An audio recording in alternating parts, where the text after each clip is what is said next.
Bien, merci à vous, cher public, d'être particulièrement nombreux et pour votre présence jamais démentie aux conférences du CML.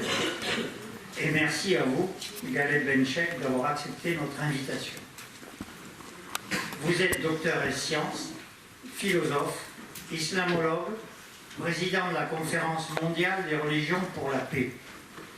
Vous animez sur France 2 l'émission Islam et produisez sur France Culture l'émission Questions d'Islam. Voilà plus de 30 ans que nous nous sommes rencontrés pour la première fois et nos débats portaient déjà sur les dangers de l'apologie de la différence et la nécessité de travailler sur le rapport, le lien, les valeurs fécondantes de ces différences. Pour avoir lu vos ouvrages et vous avoir entendu chaque fois que cela a été possible, nous comprenons bien pour quelles raisons vous êtes aujourd'hui président de l'Islam de France. Cette fondation, créée en 2016 à la suite des attentats de novembre 2015, s'est donnée pour objet de contrecarrer, par la connaissance et la culture, l'idéologie qui nourrit le terrorisme djihadiste. La fondation est laïque. Son objet est profane. Elle n'est pas communautaire. Vous avez écrit « L'extrémisme, c'est le culte sans la culture. L'intégrisme, c'est la croyance sans la connaissance. Cela nous renvoie à cette donnée fondamentale qu'est la liberté de conscience. » Cher Galeb, vous avez la parole.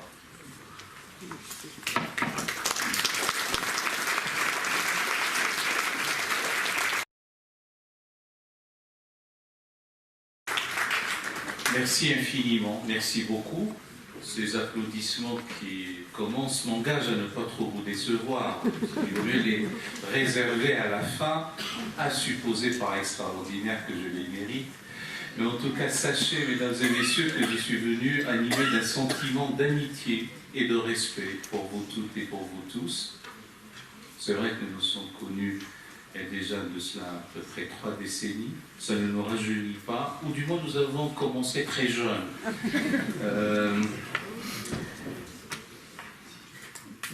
Je ne dis pas des choses comme ça pour détendre une atmosphère chargée, mais il se trouve que notre nation connaît une de ces convulsions paroxystiques. Et alors qu'elle est convalescente, traumatisée, résiliente, malade, et les prises de parole publiques doivent être responsables, allant dans le sens de l'apaisement, de la raison. Il faut mettre un peu de raison dans tout cela, dans cette hystérie, tout en réprouvant le répréhensible, en condamnant le condamnable et en essayant de promouvoir ce qui puisse faire sens. Parce que je crois aussi que notre nation est en devenir et elle aura un avenir. Simplement, ça dépend de nous de faire qu'il soit radieux, ou, je n'ose même pas y penser, qu'il soit ténébreux. Parce que j'entends, surtout ces derniers temps, que nous nous approchons des affrontements à petits pas, ou encore d'autres qui nous disent que nous nous approchons de la conflagration à bas bruit. Il faut, encore une fois, garder la tête froide. Et nous connaissons les barreurs de petit temps et les barreurs de grand temps, encore une fois. Quelques titres ont été déclinés ici. Moi, je ne reconnais qu'un seul. C'est d'abord celui du citoyen, républicain, président de la Fondation de l'Islam de France, c'est une réalité, et c'est dans cet ordre aussi. On pourra parler de cette fondation, si vous le souhaitez, lors du débat, de ses missions, de son ambition, de sa vocation, de sa raison d'être, et pourquoi est-ce qu'elle est là. Et ce qui nous intéresse ce soir, c'est au moins le sujet, Islam et République. Pour certains, Islam et République, c'est oxymorique, ça ne va pas de pair.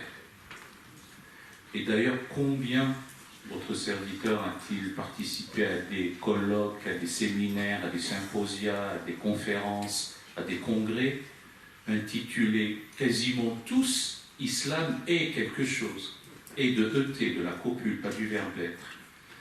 Islam est la violence, Islam est la démocratie, Islam est la femme, Islam est la République, l'Islam est la gazelle, l'Islam est la science, l'Islam est l'éléphant, l'Islam est l'électricité, l'Islam est le numérique, l'Islam est je ne sais trop quoi. À chaque fois où il y a l'Islam, il y a, non sans raison, une hystérisation du débat. Raison de plus pour le canaliser, pour le rendre moins véhément, et à supposer par extraordinaire que ce soit le cas, eh bien moi je n'y participerai pas au sens où on rajoute à la polémique une autre polémique. Parce que la vocation d'une polémique est de ne pas perdurer en principe. Donc ça ne sert à rien d'en rajouter. Il y a des cas où il vaut mieux avoir une ascèse intellectuelle, morale, pour voir ce que d'aucuns appellent le jeûne de la parole. Il est beaucoup plus dur que l'abstinence ou le fait de se retenir quand il s'agit de manger. Bon, voilà. Ça, c'est un peu en guise de préambule. Je suis très attaché à notre belle langue française, mais là, je n'ai pas trouvé autre chose que cet anglicisme qui dit en gros « what went wrong ». Qu'est-ce qui n'allait pas pour que nous arrivions à cette situation?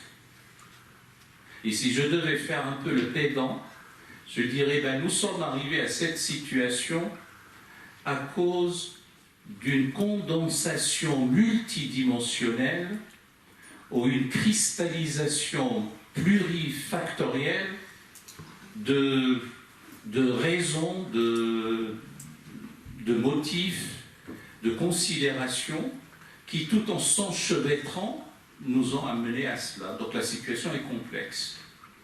Et parfois, lorsqu'on dit que la situation est complexe, c'est de deux choses l'une. Soit on a envie de se défausser sur le terme complexe et on passe à autre chose, soit quand même la rigueur intellectuelle nous recommande de nous coltiner, si je puis dire, l'explication en quoi c'est complexe. Mais pour ma part, puisque je n'ai aucune prétention de dire, tiens, moi j'ai compris, d'autres n'ont pas compris, c'est qu'il y a un enchevêtrement, je l'ai dit, une stratification ou une sédimentation de grilles de lecture. Il n'y en a pas qu'une seule. Il y en a 3 ou 4 ou plus. Il y a une approche sociologique ou sociologisante qui n'excuse rien, mais elle existe, c'est une bonne grille de lecture. Il y a une lecture politique. Il y a une troisième géostratégique dans les rapports internationaux. Nous ne sommes pas seuls dans le monde, nous autres Français, j'ai envie de dire, bien que nous ne soyons qu'1% de la population globale de l'humanité, bien nous sommes dans un environnement mondialisé et donc les répercussions des enjeux géostratégiques, nous les subissons aussi. Il y a une 4e strate qui serait psychanalytique. Alors on vient de nous expliquer les carences affectives, les absences de repères, la démission du père. Il y a une grille de lecture qui peut être millénariste, apocalyptique, nihiliste, et une dernière, pour arrêter là, une approche théologique. Voilà. Chacune d'elles a sa pertinence propre, mais aucune d'elles n'épuise à elle seule le sujet.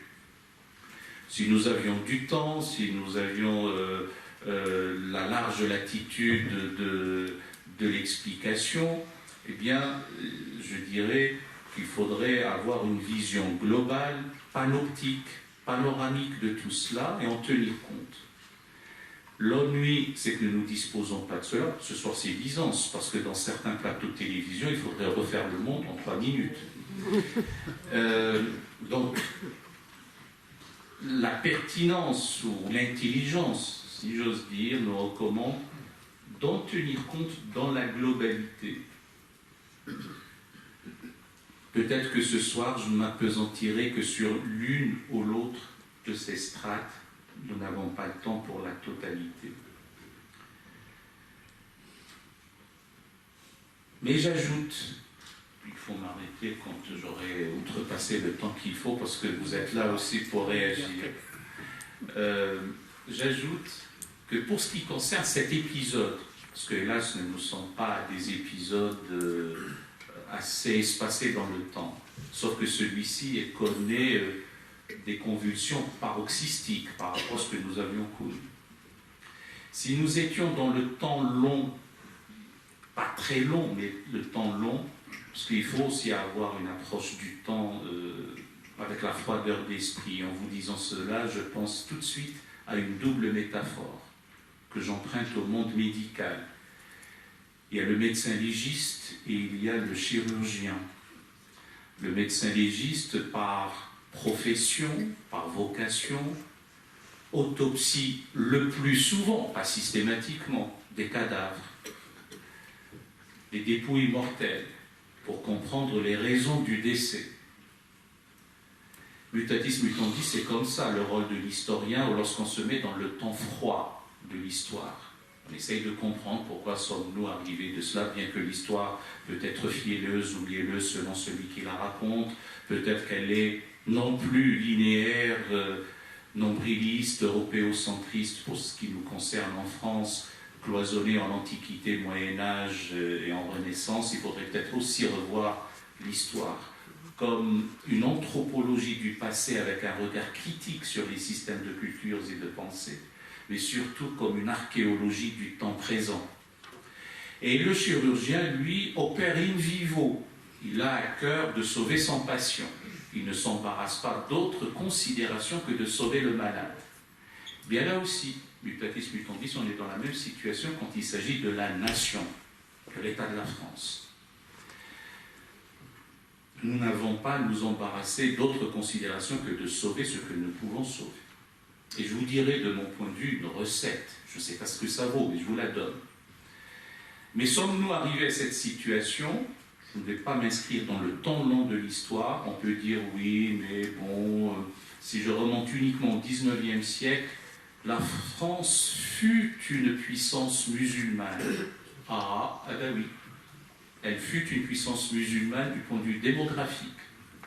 Et les sujets de l'Empire sont restés sujets de la République. Voilà un début d'anomalie.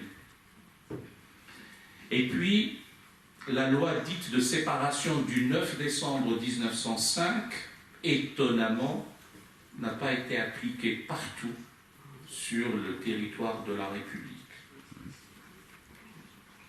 Et tout particulièrement dans les départements d'outre-Méditerranée. En dépit des demandes réitérées des oulémas, voilà un terme générique pluriel qui veut dire docteur de la loi, savant, théologien, etc. Et leur président, un certain dénommé Ben Badis, est venu requérir auprès du Conseil d'État, il est mort le 16 avril 1940, donc c'était bien avant 1940, pour que la loi dite de séparation fût appliquée en Algérie. Il a été débouté. Il écrit dans le Météore, organe central de la dite association, l'association des oulémas, ah ben maintenant il ne reste plus qu'à compter sur nous-mêmes et sur Dieu qui a voué le dans un État qui se veut laïque, c'est quand même un peu cocasse. Bien. Bon, et donc quelques ennuis de cet ordre se sont accumulés, on peut en citer, mais ça ne sert à rien. En revanche, dans le temps court, je fais monter ces crispations à 30 ans. Ce ne sont pas nos rencontres, mais à peu près, puis peut-être qu'il faut se méfier des amitiés de 30 ans, il faut dépasser le cap de 30 ans, ça c'est important, et nous allons le dépasser ce cap. C'est que, voilà, à la rentrée scolaire de 1989, 2 fillettes à peine nubiles se sont présentées dans un collège dans l'Oise à Creil, emmitouflées. J'exagère à peine, portant ce qu'on appelle le foulard, parce que la sémantique est importante. Je ne sais plus s'il s'agit de voile, de foulard, de fichu, de mante, de je ne sais quoi, mais bon, elles se sont présentées avec un foulard. Ça ne sert à rien de refaire l'histoire en disant on aurait dû, il fallait que, etc.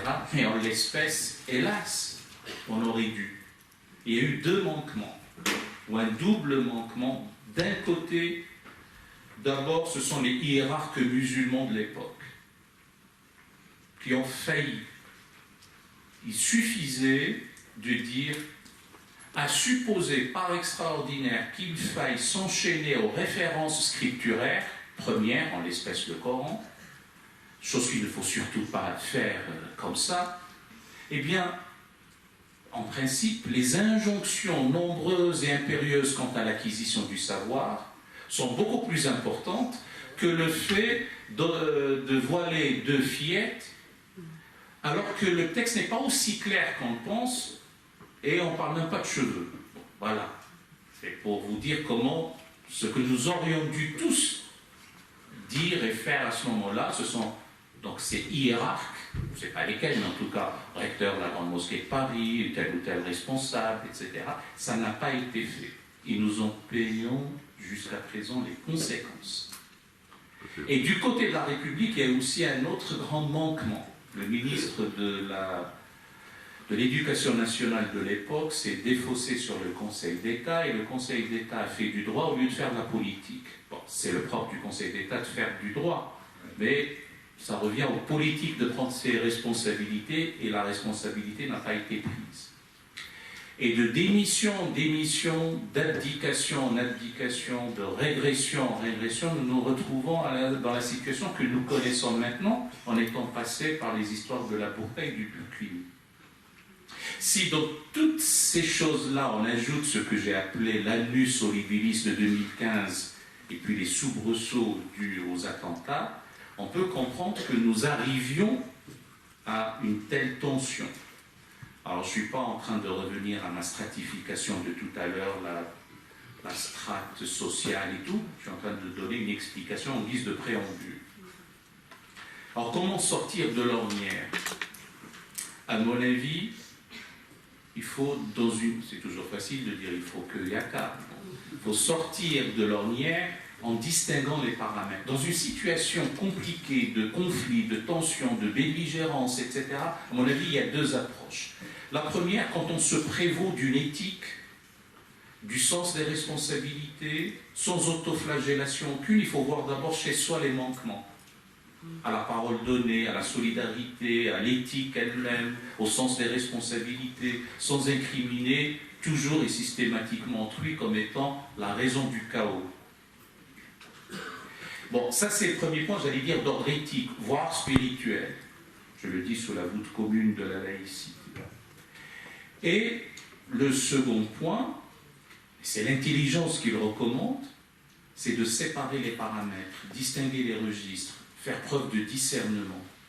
Et là, j'en ai quatre en moins, 4 niveaux.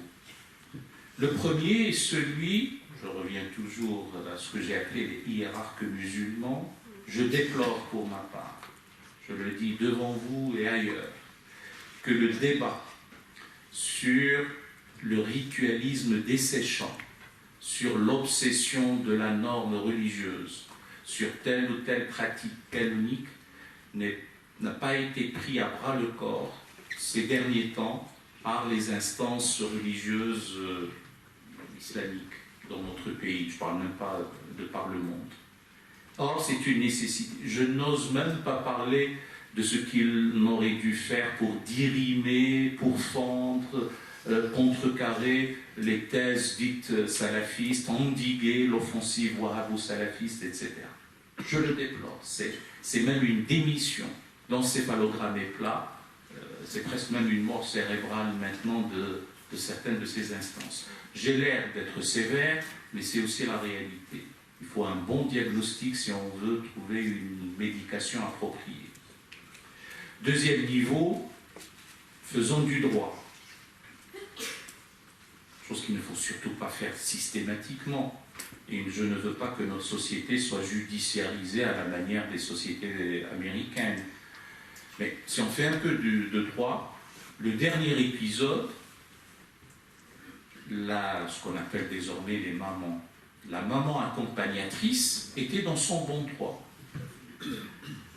En l'état actuel du droit, elle pouvait accompagner son fils dans cette sortie scolaire au sein de l'Assemblée et du Conseil régional de Franche-Comté, de Bourgogne-Franche-Comté.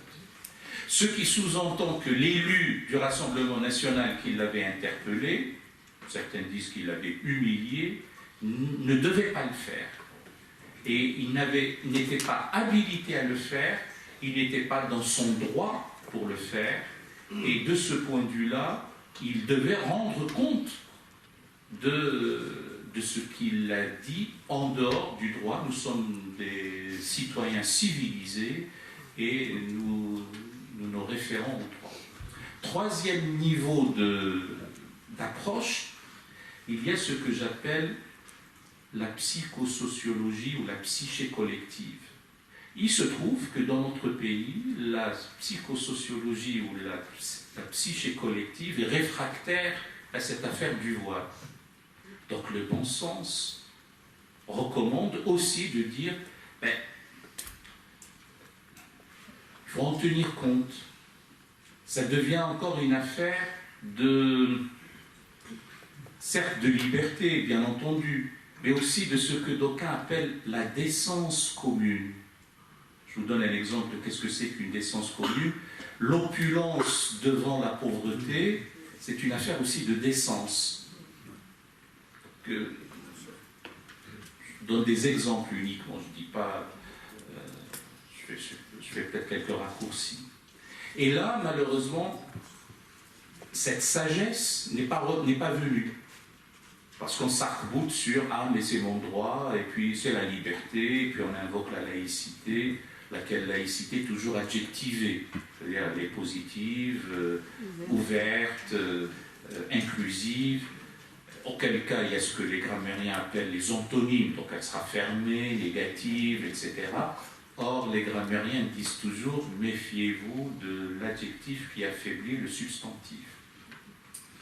La démocratie participative n'est pas la démocratie tout court. Ou la justice sociale n'est pas la justice tout court. Parfois on pense rajouter, mais en réalité on diminue. Dire à quelqu'un je t'aime bien, ce n'est pas du même ordre que de lui dire je t'aime. Donc voilà, il y a des choses auxquelles il faut penser. Quatrième niveau, eh bien, si on est dans l'impasse dans laquelle nous nous trouvons, pris en mâchoire, en tenaille entre deux mâchoires, ce que d'aucuns appellent les wahhabos-salafistes, ou même l'islamisme politique, voire dans certains cas des musulmans, je dis des parce que l'article les est toujours problématique. L'article les englobe, généralise. Or, toute généralisation est abusive. Tout essentialisme est réducteur. Il n'y a pas pire insulte à l'intelligence humaine que de prendre le conjoncturel pour le structurel ou de prendre le circonstanciel pour l'atemporel, l'apostrophe. Donc, des musulmans fragiles d'esprit, se sentant brocardés, insultés, on dit stigmatisés maintenant, se sont mis du côté qu'il ne faut pas. Et étonnamment, les questions identitaires ont surgi. Or, d'un côté, on a la question de l'identité qui doit être plurielle, composite, elle aussi diversifiée, comme ça, parce que je peux être, quand je suis à Toulon, il faut que je fasse peut-être attention, supporter du rugby, du club de rugby local, et syndicaliste, en même temps ingénieur, puis joueur de boules, encarté dans telle ou telle partie, je suis mélomane, j'aime l'opéra ou autre chose, et tout ça fait un peu mon identité, et elle n'est pas univoque. Or, nous nous sommes retrouvés avec des individus qui ont mis en avant la question religieuse sur la question de citoyenneté, et qu'ils ont épuisé toute leur identité dans la question religieuse, ce qui est un tort. Et de l'autre côté, on a aussi une affaire d'identité où on pense que l'identité française, on avait un président qui a osé parler d'identité nationale, qui est aussi monolithique, cryogénisé ou calcifié, qui n'évolue pas, et cette évolution était perçue comme un traumatisme. Et au lieu d'accompagner cette évolution avec sagesse, ben on l'a fait dans l'affrontement. Et alors qu'est-ce qu'on fait? On se retrouve, une bonne partie de nos concitoyens, hommes et femmes de bonne volonté, pris en otage. D'abord, il faut desserrer l'étau et c'est trouver les réponses. Là, je reviens à ce que fait la Fondation. Cette Fondation de l'Islam de France est née, certes, au lendemain des attentats de 2015, mais en réalité, elle est la fille d'une autre fondation qui, elle, existait bien avant, sauf qu'elle a été dissoute pour carence d'activité. Ça vous donne une idée sur ceux qui présidaient à sa destinée. Ça ne veut pas dire en creux que l'équipe actuelle travaille, c'est pas ce que je veux dire. Mais en tout cas, moyennant un toilettage ou un montage d'ordre juridique, on se retrouve avec la Fondation de l'Islam de France, qui est l'héritière de la Fondation des œuvres de l'Islam de France. Elle a un quadriptyque, ou un polyptyque à 4 volets dans ses missions, dans sa vocation et dans son ambition. Certes, sa raison d'être est de contrecarrer le salafisme, comme on dit. Puis, je vous prie tout à l'heure, toutes vos questions sont les bienvenues, j'y répondrai si je peux répondre, au sens de si je sais répondre. Je n'éluderai pas la question, mais on réfléchira ensemble si je ne sais pas répondre. Donc il y a un politique à 4 volets, et l'ensemble concourt pour un enjeu de civilisation, pour un défi de cohésion républicaine et pour une cause nationale. Bon, je rêve qu'un jour on dise 2020-2022, la question épineuse de l'islam dans notre pays est une cause nationale. Comme on aurait parlé du chômage ou des retraites ou de telle ou telle cause nationale, de telle maladie, des choses comme ça. C'est une question épineuse que nous devons régler dans le respect de la dignité humaine et dans une volonté de sortir par le haut de la crise que nous connaissons. Même si dans certains cas, sans dolorisme aucun, il y a des vertus salvifiques aux crises. Il y a des dimensions salvatrices à telle ou telle crise, quand elle est bien négociée, quand on sort vainqueur, j'allais dire, de la crise. Simplement, il faut aussi la trouver. D'ailleurs, à ce sujet, j'emprunte la parole à Antonio Gramsci en le paraphrasant: lorsque le passé se meurt, le futur n'est pas encore advenu, c'est dans le clair-obscur que peuvent surgir les monstres. Et d'ailleurs, les monstres ne surgissent que lorsqu'il y a sommeil de la raison, disait Goya dans sa gravure. Le sueño de la razón produce monstruos. Avec l'accent en moins, mais c'est ça l'idée dans la gravure. Enfin, même la citation exacte, c'est uni à la raison, à l'imagination. La raison peut être mère de tous les arts. Son sommeil produit ou engendre des monstres impossibles. Je vous restitue de mémoire ce qu'il y a dans la gravure. Donc voilà, j'ai parlé d'enjeux de civilisation, parce que ce que nous pouvons faire sous le ciel de Paris ou de Toulon ou ailleurs, qui est plus clément au-dessus de notre tête, nous ne pouvons pas le faire à Riyad, à Téhéran, au Caire ou ailleurs, en ce qui concerne la refondation de la pensée théologique islamique sur 4 chantiers titanesques au moins. Le premier est celui de la liberté, du pluralisme, de la désintrication de la politique d'avec la religion. Comprendre que la laïcité est un acquis de la modernité, laquelle modernité est à interroger, voire critiquer. Mais en tout cas, ne pas gouverner selon le désir politique de Dieu que certains seuls ont compris et pénétré et qu'ils veulent imposer à autrui, c'est moderne, c'est une notion de progrès. On ne peut pas venir dire « Ah, mais moi j'ai scruté la volonté divine et je suis seul à vous la communiquer ». Donc la question de la liberté est fondamentale, surtout la liberté de conscience, la liberté de religion. Il n'y a pas pire méfait, mais ça je crois que je ne cesse de le dire depuis nos fameuses 3 décennies, il n'y a pas pire méfait et pire crime qu'un crime de lèse-conscience. Comment peut-on s'imaginer un instant pouvoir contraindre par la coercition, par la menace, par la violence, par la terreur ou par un simple regard inquisiteur, ce qui relève d'une adhésion intime et spontanée dans un acte libre en être libre. Je parle sous l'autorité des ophtalmologistes éventuellement présents dans la salle, c'est ce qu'on appelle un scotum, un point aveugle. Et là, nous avons un scotum de la pensée théologique islamique si on ne prend pas en considération ces questions de liberté. Ne pas criminaliser l'apostasie. Criminaliser l'apostasie, qu'on soit criminel. Et puis c'est même inopérant.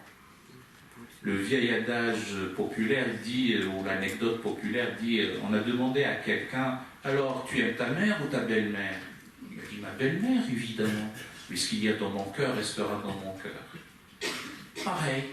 On vient imposer à quelqu'un une croyance, il peut y adhérer en surface, mais ce qu'il y a dans son cœur restera dans son cœur. C'est l'intimité de conscience, c'est même un respect de la dignité humaine. Deuxième chantier, tout aussi important, c'est celui de l'égalité. Je ne suis pas en train de passer en revue la devise républicaine, vous verrez que ça ne sera pas le cas juste après, même si la fraternité est importante. L'égalité fondamentale, foncière, entre les êtres humains. L'égalité ontologique, comme auraient dit les philosophes, mais aussi une égalité qui se traduit sur le plan juridique. C'est vrai qu'on peut avoir dans les textes ce fameux androgyne originel, adorez votre Seigneur qui vous a créé d'une même âme unique et qui a instauré entre vous amour et miséricorde. Voilà le très beau passage coranique. Donc là, l'homme et la femme procèdent tous les deux d'une même âme unique, elle-même procédant de Dieu, etc. D'accord. Mais est-ce que ça se traduit sur le plan juridique?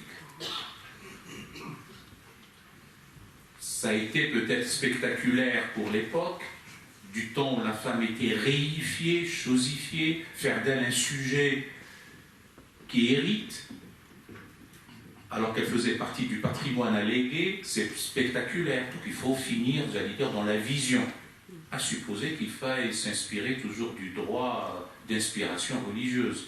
De nos jours, le droit est une émanation rationnelle des hommes qui s'applique aux hommes pour le bien-être des hommes. Et si on n'en est pas d'accord, on change, c'est l'alternance démocratique.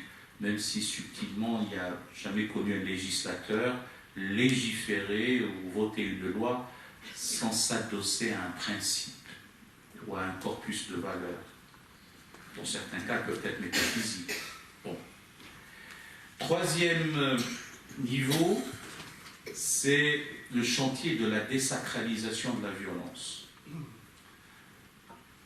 suffit pas de dire halte à l'amalgame, ceci n'a rien à voir avec l'islam, l'islam est une religion de paix. Je le crois comme fils de recteur de la Grande Mosquée de Paris, un recteur décédé. C'est vrai que mon père, dans ses enseignements, nous a dit, nous, c'est pas uniquement la fratrie ou la famille, dans ses enseignements, comme recteur de la Grande Mosquée de Paris,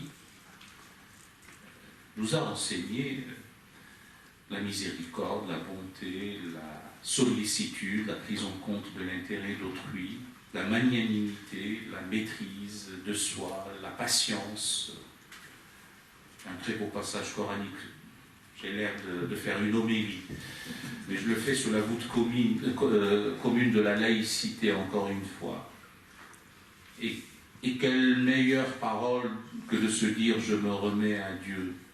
la bonne parole et la mauvaise ne sauraient, la bonne action et la mauvaise ne sauraient aller de pair. Rends le bien pour le mal et tu verras celui dont une inimitié te séparait de lui se transformer en ami et protecteur chaleureux.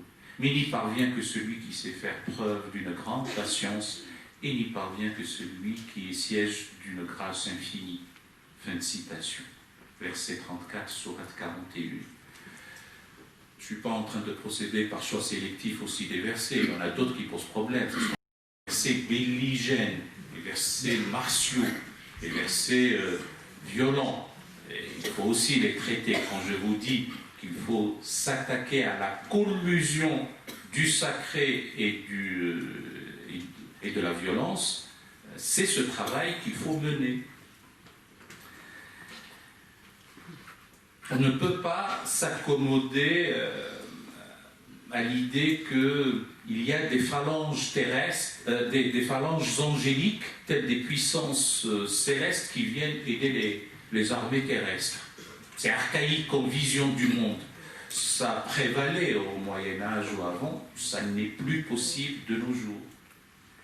Or, il se trouve que des imams autoproclamés, je n'ai pas dit des imams autoproclamés, certains parmi les autoproclamés ignares, eh bien, vont percevoir et même puiser dans un corpus éculé des choses de cet ordre et débiter à longueur de journée des balivernes, davantage sur les réseaux sociaux.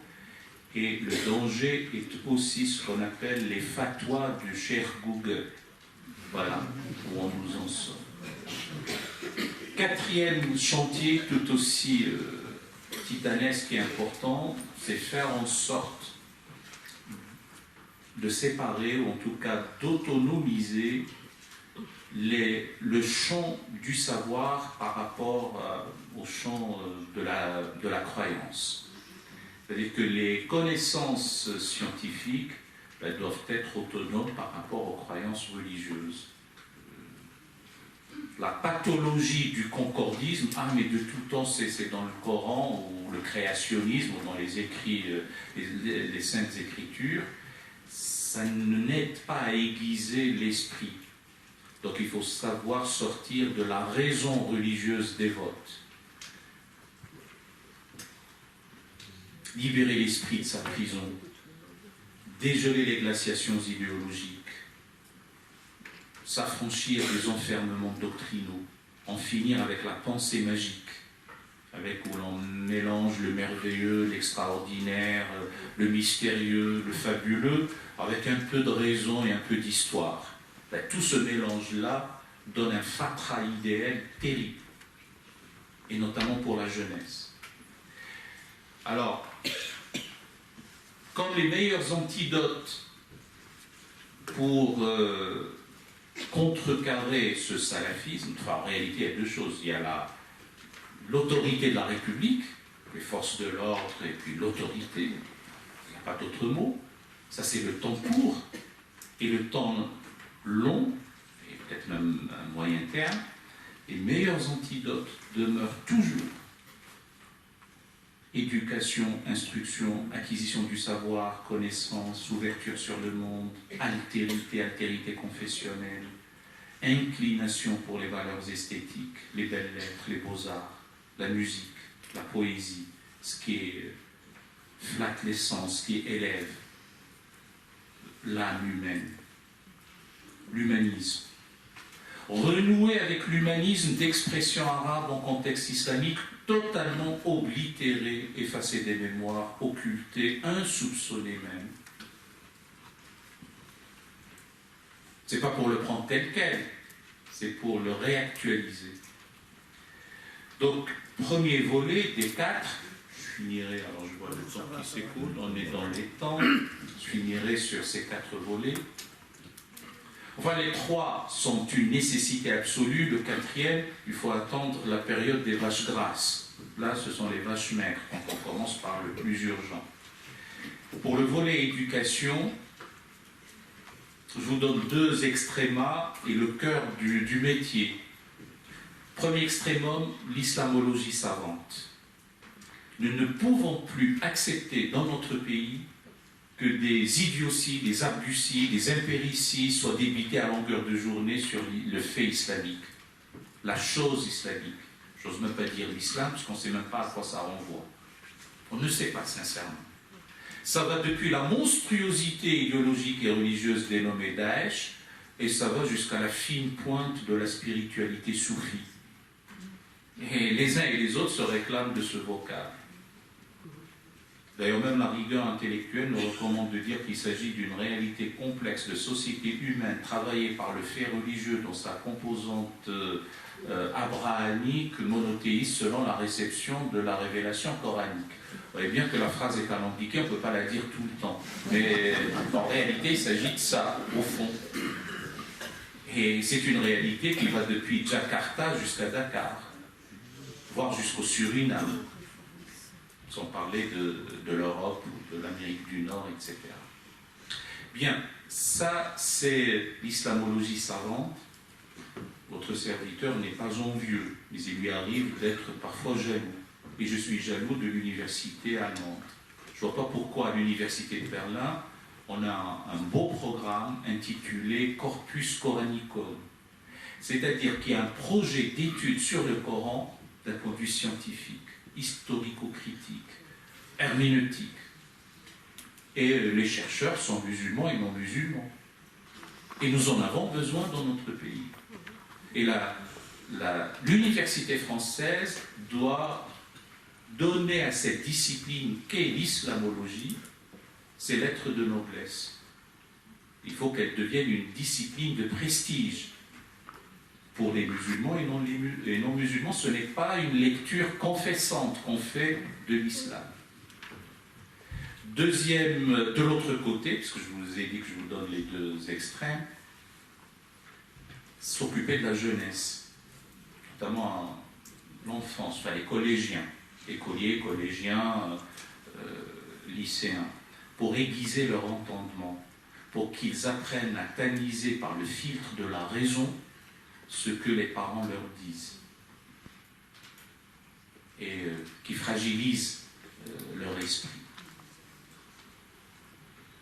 Si nous avions plus de temps, je serais passé dans tel ou tel détail. Et entre les deux, le cœur du métier, c'est aider et former les imams particulièrement, mais les ministres du culte, prédicateurs, aumôniers, etc., dans la formation dite profane. Nous autres êtres humains sommes bipèdes, notre bipédie est visible. Ben, la leur, elle est aussi culturelle et cultuelle.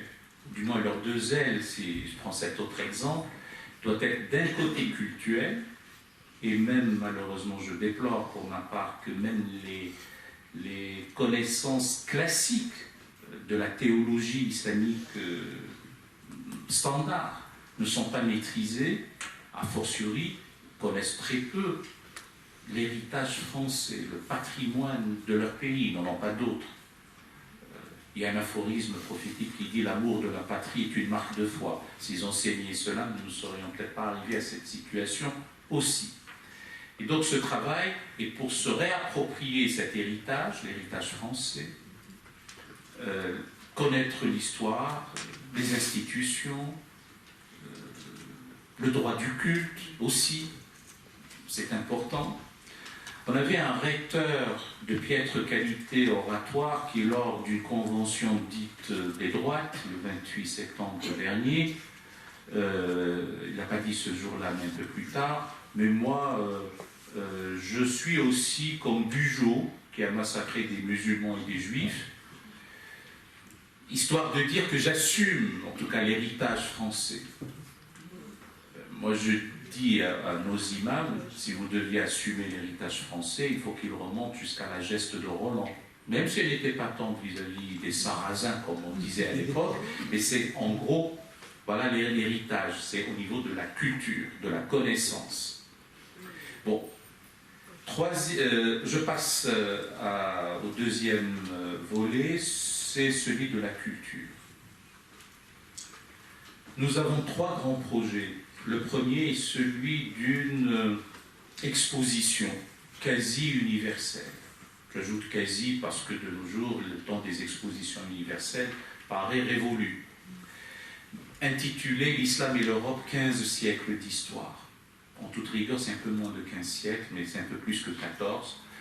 On a arrondi pour montrer à nos compatriotes, à nos concitoyens et aux touristes étrangers de passage le temps de l'exposition à Paris, parce que nous pâtissons du parisianisme, mais elle sera itinérante, elle viendra peut-être dans la région.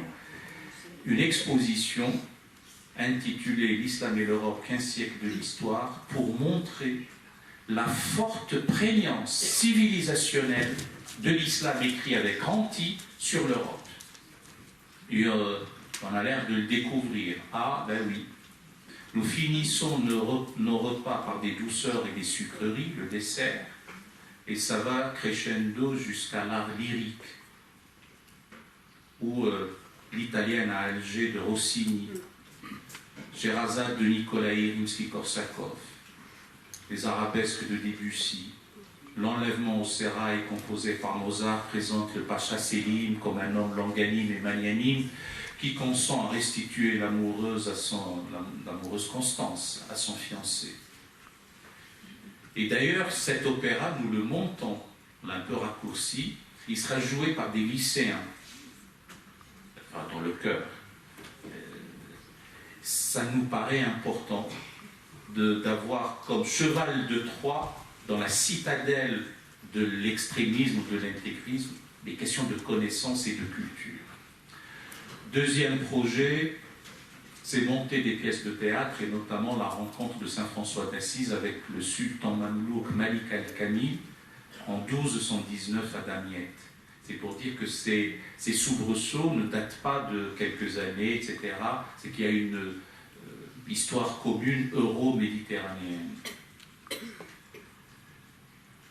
Si je prends 2 minutes encore pour le couplet que j'ai l'habitude de dire, pas systématiquement, mais parfois je ne me retiens pas de le dire.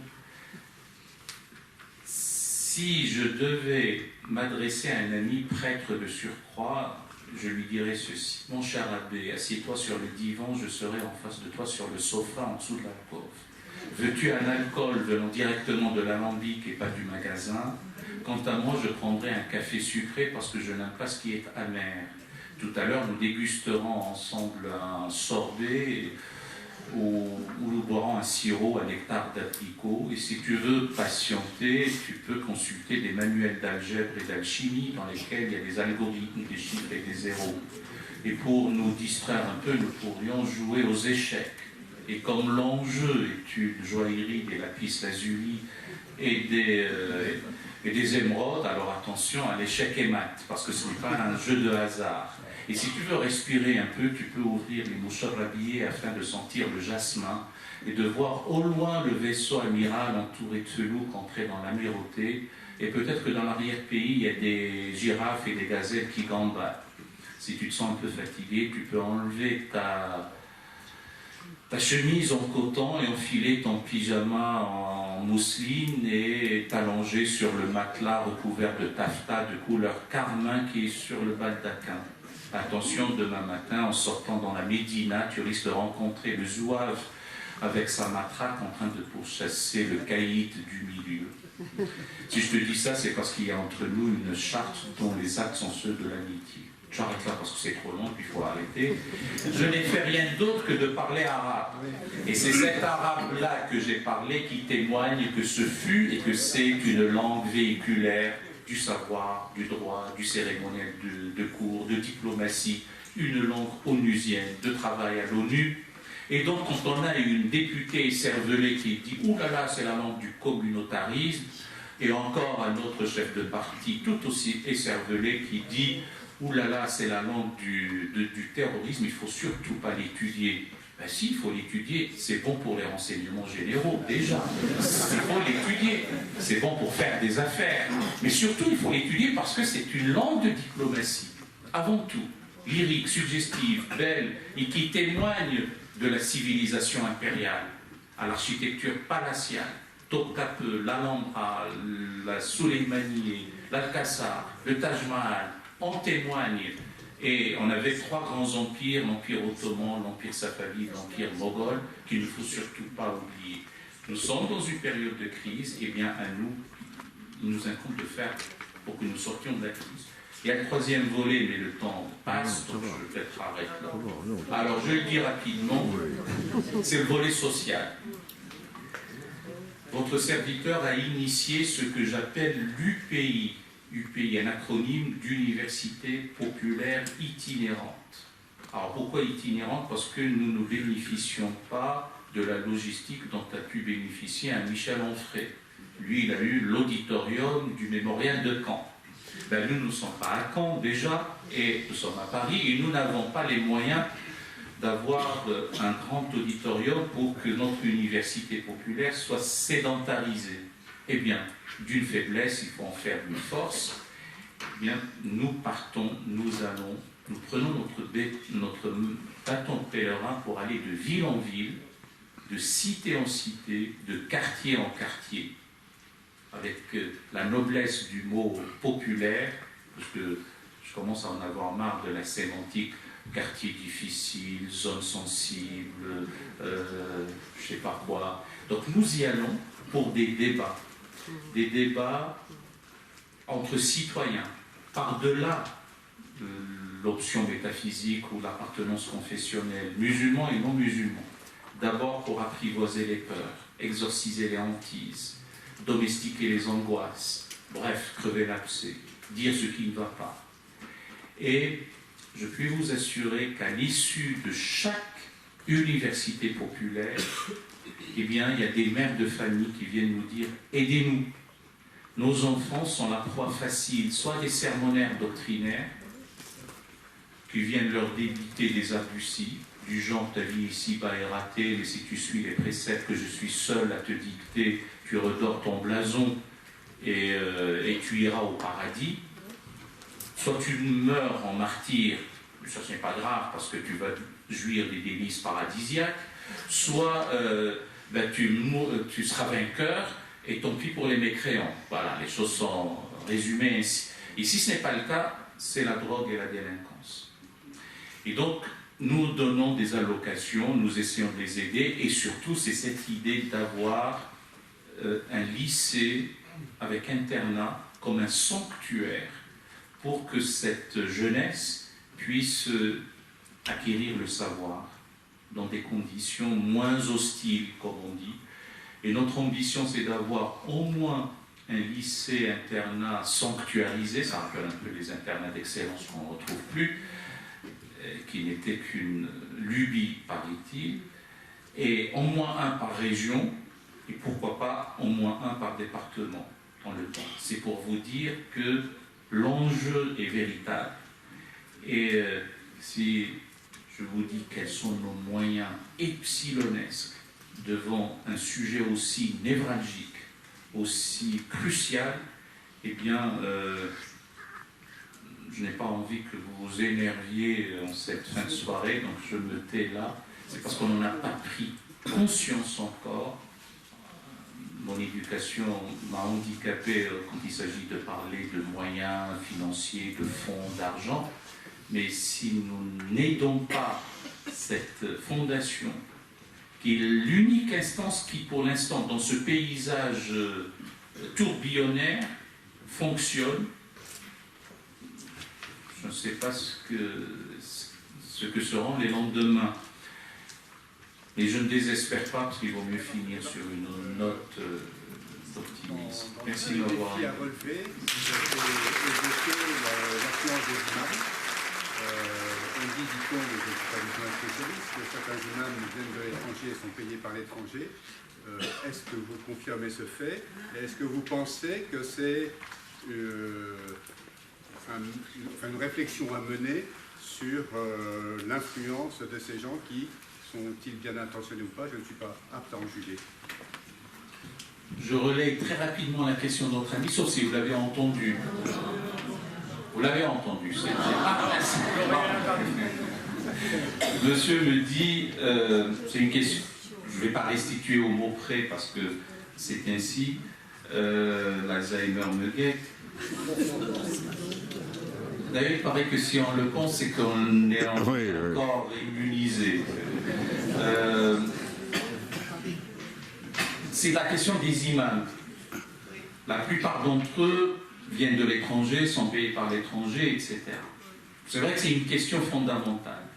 D'ailleurs, qui donne lieu, donc je confirme, oui, apparemment à 68%. C'est énorme, 68%. Même si les pourcentages, les statistiques, les chiffres sont des êtres fragiles qui disent n'importe quoi sous la torture. Mais bon, mais l'idée globale, selon les statistiques que nous avons, nous aurions entre 68 et 70% d'imams venant de l'étranger, maîtrisant très peu notre langue. Et c'est un véritable problème qui donne deux paradoxes. Le premier, certains responsables musulmans, certains dignitaires musulmans, pas tous, disent « Ouh là là, il ne faut pas que l'État se mêle de nos affaires, nous sommes extrêmement respectueux de la loi de 1905 et il y a cette séparation, je ne vois pas pourquoi les politiques se mêlent de nos affaires. Et s'ils le font, ils doivent aussi se mêler des affaires de l'Église catholique, du consistoire, du protestantisme, etc. » Le premier paradoxe, c'est que, certes, l'État n'a pas à se mêler. Simplement, il faut aussi trouver de bons interlocuteurs, compétents, sérieux, propres, intègres, et devant l'incurie organique, l'incurie au sens premier du terme, il n'y a pas de curie. Le meilleur exemple, c'est ce à quoi nous avons assisté il y a 2 ou 3 jours. On a le président du CFCM par intérim qui vient nous dire, suite à un pseudo-synode, si j'ose dire, sur ordre d'ailleurs, puisque c'était au lendemain de la rencontre avec le président de la République, trouvez-nous une solution à propos du voile. Ah, mais pour nous, c'est une prescription religieuse.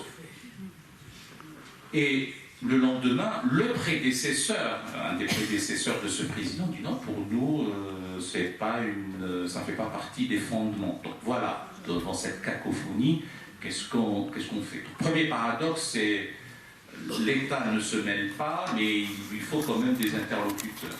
Second paradoxe, l'État français ne se mêle pas, mais d'États tiers se mêlent dans une ingérence inacceptable, une ingérence dans notre souveraineté. On ne peut pas s'accommoder de l'œil d'Ankara ou de l'influence d'Alger, du temps même où des forces non constitutionnelles dirigeaient le pays. Ce n'est pas possible. Ou tel palais, ou telle officine. Alors que faire? Parce qu'il ne s'agit pas uniquement de dénoncer. Moi, je ne suis pas pour que le concordat persiste ou perdure. Mais il se trouve que le concordat existe dans les départements concordataires, dans les 2 départements d'Alsace et de Moselle. On y forme et rémunère les rabbins, les curés, les pasteurs. Mais on ne fait rien pour les imams. Or, ce sont ceux-là qui posent problème. Sous le prétexte, de mon point de vue captieux, qui est « Ah oui, mais la laïcité est une exception en France, le concordat est une exception dans l'exception, mais l'islam est une exception dans l'exception dans l'exception. » Ce n'est pas sérieux. Momentanément, d'une manière transitoire, je pense et je préconise, en attendant, de former les imams français dans les départements concordataires. Et après, ils pourront, une fois quand ils seront un peu plus nombreux, autonomes, etc., à l'esprit gallican, donc en s'affranchissant de tout autre ordre tutélaire, d'avoir des imams. On ne leur demande pas tous d'être des savantissimi, mais au moins qu'ils soient bien formés, l'un ou l'autre pourra siéger sous la coupole comme académicien, parce que ce n'est pas réservé qu'au regretté Monseigneur Lustiger ou à que Dieu lui donne longue vie à Monseigneur d'Agen ou tel rabbin. Et c'est comme ça que les choses harmonieusement puissent être dans notre pays. C'est ça le défi, c'est le défi de la formation des imams et de leur donner un statut et que leur prêche, leur prône soit dans un cadre républicain, naturel et harmonieux. Bien. D'autres questions, madame? Vous avez dit que votre fondation avait très peu de moyens financiers. Il y a des organisations qui ont des moyens extrêmement importants. On a beaucoup parlé de Qatar Charity, qui se développe partout, d'abord en Angleterre, en Allemagne, en France, et qui fait partout des mosquées, des écoles, des hôpitaux. Quelles sont les relations et quel regard? Est-ce que vous avez des relations? Est-ce que vous parlez aussi entre vous? Est-ce que, je sais pas moi, est-ce que entre fondations vous communiquez et qu'est-ce que vous pensez par exemple de Qatar Charity? À une question aussi simple et aussi directe, la réponse est simple et directe. Aucun lien. Aucun lien, 0 €. Par définition, s'il n'y a pas de lien, il n'y a pas d'argent, il n'y a rien. Aucun. Je ne sais même pas où ils se trouvent, je n'ai pas leur numéro de téléphone, ils n'ont pas le mien, on n'a aucun lien. Maintenant, second volet de votre question, qu'est-ce que je pense? Je pense que si on distille des idées radicales pour d'autres considérations géostratégiques ou idéologiques, c'est un poison qu'il faut savoir endiguer, auquel il faut trouver un antidote. Et j'anticipe même une autre question. Nous n'avons pas d'autres sources de financement, d'autres organisations similaires. Ni la Ligue islamique mondiale, ni l'Arabie saoudite, ni... En revanche, il y a un travail sur les idées qu'il faut mener. Parce que, un peu à la manière de Gorbatchev, du temps de sa glasnost et de sa perestroïka, si on peut lézarder ou fissurer ou ébranler la maison de l'intérieur, au niveau des idées, il faut le faire. Mais malheureusement, d'ailleurs, on ne peut pas... Nos statuts préconisent que nos sources de financement ne peuvent pas venir en dehors de l'espace européen. Il se trouve que l'unique mécène généreux et donateur que nous avions eu, c'est le prince Karim Aga Khan. Le seul ennui, c'est qu'il est citoyen britannique. Et avec le Brexit, il ne pourra plus non plus. Alors, je ris, mais je puis vous assurer que je suis malheureux. Alors, je pensais à une refonte des statuts. Quand j'ai vu le temps qu'il faut, et parce qu'il faut revenir jusqu'au Conseil d'État, les statuts des fondations, on ne peut pas les changer comme ça.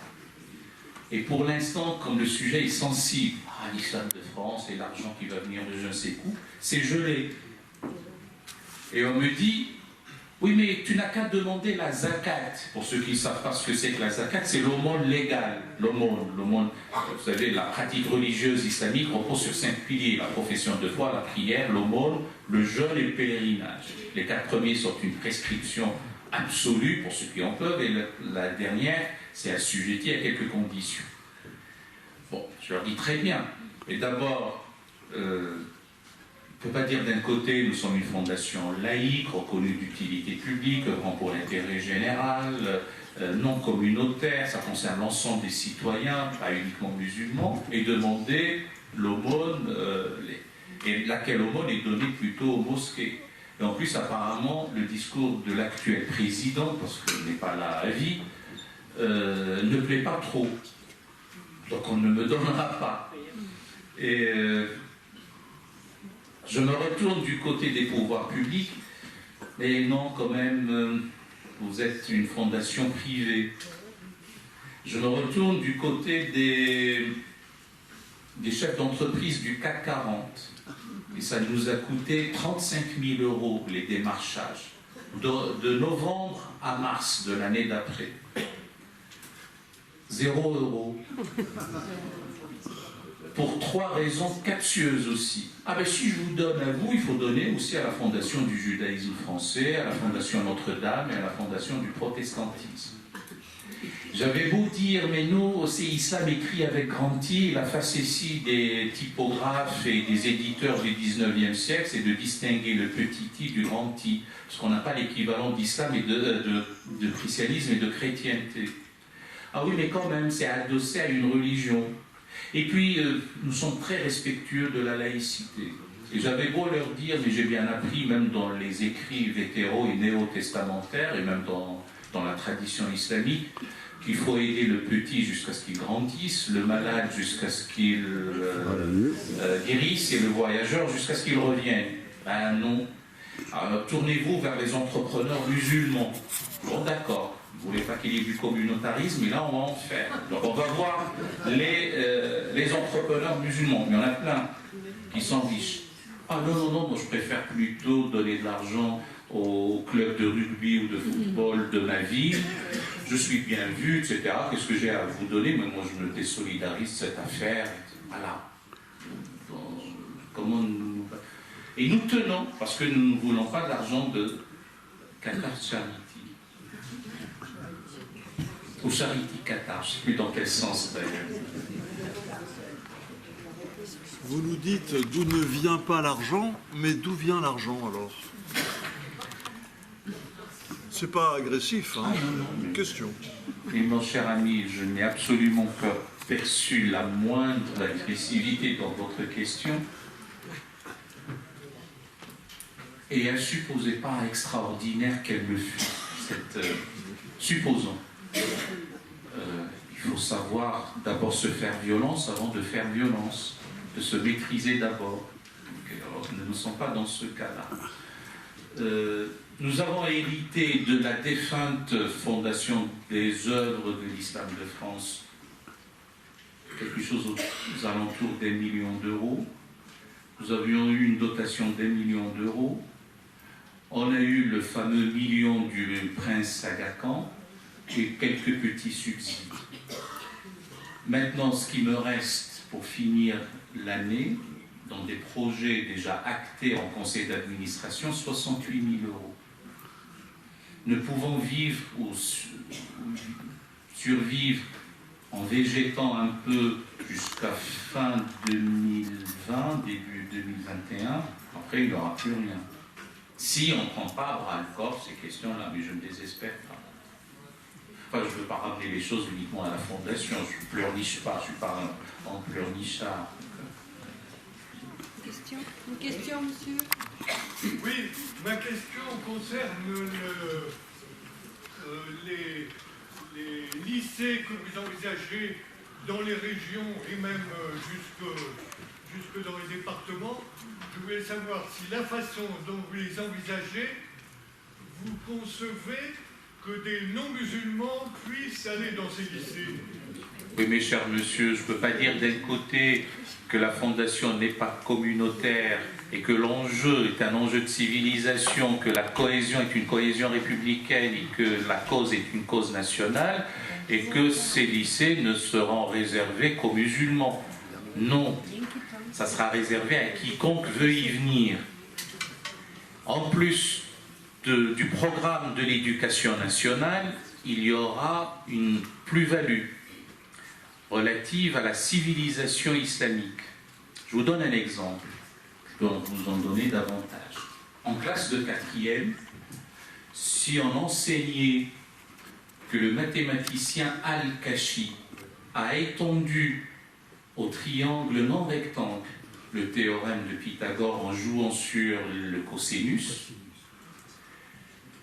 un jeune citoyen en devenir musulman va colmater sa brèche identitaire ou sa faille intérieure. Il dit, je suis citoyen en devenir de la nation française, mais je suis aussi héritier d'une grande tradition dont certains ont contribué au corpus du savoir universel. Ça, ce n'est pas encore le cas de l'éducation nationale de nos jours.